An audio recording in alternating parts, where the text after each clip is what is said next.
This bob is the first bob that I ever saw, and I thought it was just ingenious. So show it off. All right, well, this is the Hunter Star die. Yes, and here's the Hunter's die quilt. And this is very popular, a real favorite with quilters. And the reason why this is such a great bob is because these are difficult and intricate pieces to cut with a rotary cutter. Right. But here on this die, you have all the 4 pieces that you need to make the block. And in 2 passes with 4 layers each, you can have an entire Hunter block just like that. Unbelievable. And if you follow my directions, it'll turn out great. But look at this. I'm going to hide it. What did I do? Well, with the Hunter Star, you have to really pay attention to that first block and make sure that you have all the pieces in the right position. And you know, I didn't even know it until we put it on the design wall. So it's really good to be using a design wall. So you're going to cut? I'm going to cut. So we've got right here, we've got 4 layers, and we're doing a 2-tone quilt with green and white. And I mentioned before, we're going to do 2 passes through the Go Big cutter.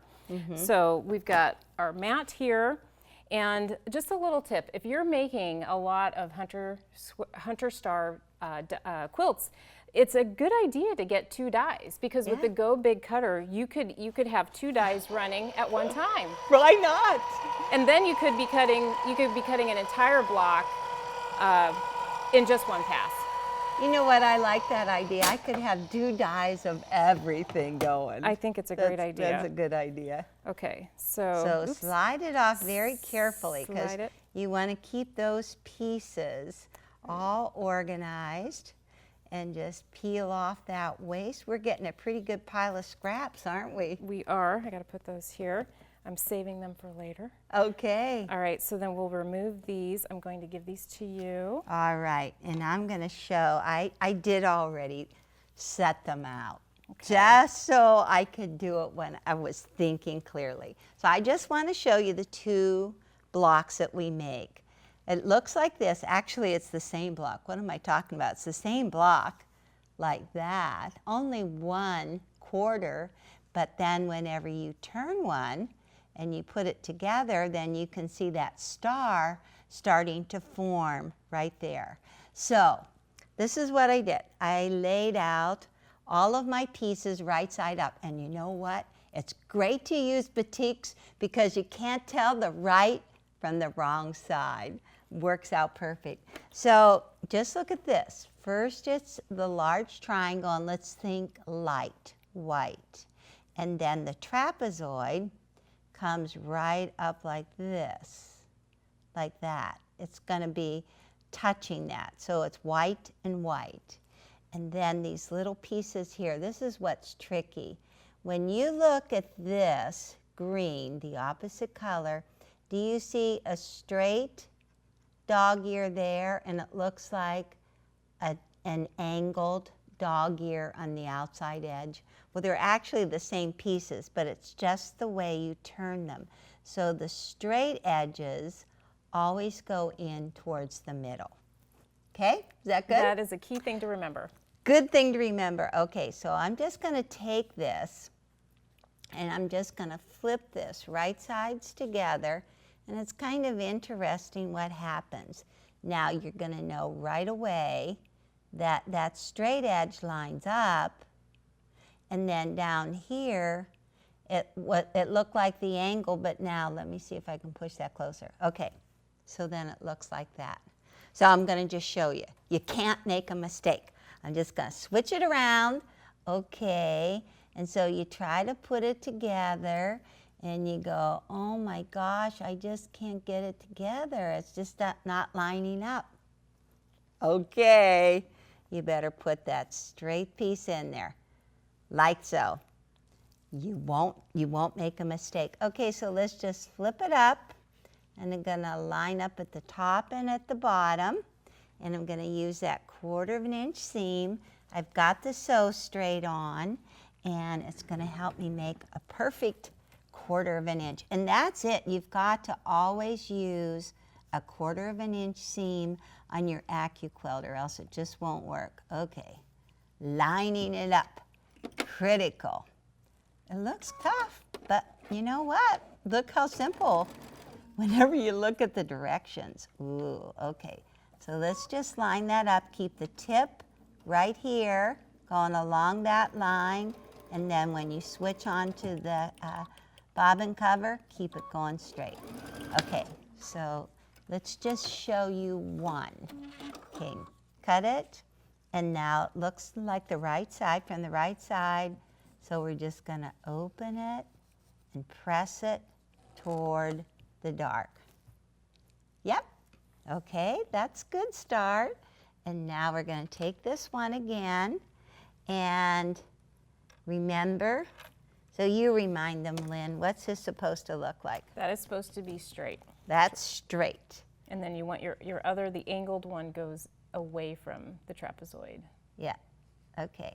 So let's just put it right in there and get it all lined up. Ooh, boy, tricky, huh? Actually, I've talked to some other students that have done other methods, and oh my gosh, when they see this, they're really excited. Okay, keep it lining along there. All right, so we've got that on both ends. And now open it up again and press toward the dark. Looks great. Good? Okay. All right, so this is actually just going to fit on there like that. But I want you to go and press. All right. And I'm going to switch over to the dark one. It's exactly the same. The triangle and this piece are the two that are used together. The shorter end goes right up there, and you take the background, and you have to have the straight piece going up, and right here the straight piece going up. And then the opposite ends look like they're on the angle. Lynn said that this is the first time that AccuQuilt has really done 2 different dog ears, right? Right. But we knew that with that's what it needed in order to make it really easy to put together. Right, right. Yeah, I think that I didn't realize that about those pieces in the beginning whenever I started. So once I figured it out, then it went a lot easier for me. Okay, here, straight edge. But it's obvious because then when you do that, these pieces line up perfectly on top of each other. All right. And so how did the pressing work out on that one? I think it's pretty good. Oh, good. We're getting there. So I've been working on this quilt for a while. I'm excited about getting it done. Okay, there you go. All right. Now, again, press toward the dark. So this is the dark, right? Right, right. So Press toward the dark. the pressing is just as important as the sewing. The pressing is everything. Okay, so now these two are going to go together right here. Flip them right sides together, and you're going to see how the little dog ear, see how that lines up there? And it lines up right here. So just get that seam in there. So this isn't really a quilt that you want to do in a hurry. But if you want to start out small, the little table runner in the front is just perfect for trying it out. In fact, before you tackle a king-size quilt, it's almost smart to make a table runner out of everything. Don't you agree? I absolutely agree. Yeah, start, get your feet wet, start small. Work your way up. Okay, now how are we pressing this guy? Okay, this one we press towards the trapezoids. That was a trick question. I think it was. Okay, so you want to go and press the seam toward the trapezoid. Okay, down. Okay. And let me see this one. Right. Okay, so this is the triangle here. And when you flip it right sides together, you're getting it all lined up right there. And over here on the other side. Perfect. So there is no way that I would want to sew this any other way. That was a pun, huh? Whatever. Okay, line it up. Keep your stiletto. Zip it along. And these are going to lock together. Okay, now we've got this one, and now how do we press? Okay, this one we want to press towards the large triangle. Large triangle up. Right. Okay, good. Good.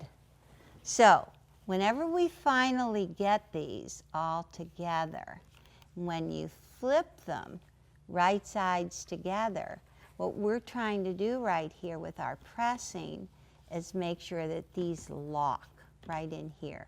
They lock. That means they're going in opposite directions.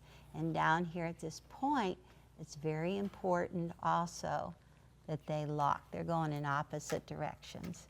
Okay, let's see how we did. Beautiful. So we've got that. Yep. Looks good. Looks good. You're the inspector. I am. From up here I can see more clearly. Have you made one of these? Yes, yes. Good. Good. Okay. Last piecing. And then this one is a little different. You know, remember how we press the seams on this one? I'm testing you, Lynn. Right, so these seams they're locking. Yes. Oh, on the final? On the final, you press all the seams toward the dart. Okay. Actually, most of them should be done that way. Well, I'm glad you reminded me because I think I forgot. I have to look at my book. Okay, this way. See, they're already going. Two are already going that way. This one just goes that way. Got it.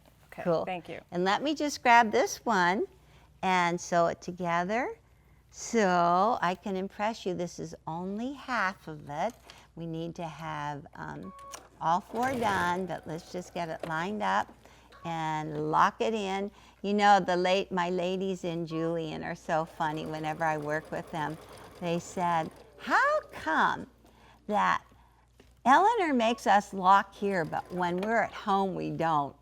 And I laughed myself silly. I thought, well, why wouldn't you want to lock? It makes everything match so easily. Okay, so this is the last thing we're gonna do. And let's see how it matches. I have to decide. Okay, Ooh, that was great. Yeah, look at that. See, this is exactly what you need down at the bottom. You need to have this 1/4 inch seam so that you can go across the other way and have everything go together. I get to replace that block. Perfect.